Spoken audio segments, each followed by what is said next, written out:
Assalomu alaykum, Xorazmaqli. Xudo xolasa Chalish yo'lga keldik. Sentralniy yerda giruvchi turba yorilgan ekan. Qora turba, kauchuk.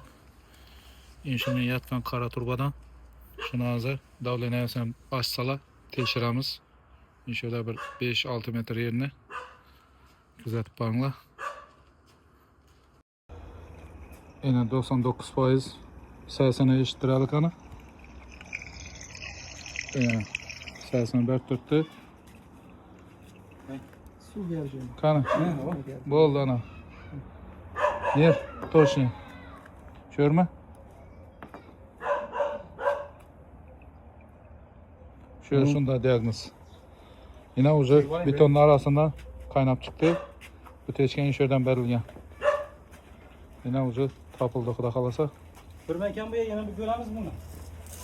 Hozir yine qo'lni tekshirib o'rgatamiz. Ekranda telefon nomerlarini qoldiramiz murojaat uchun.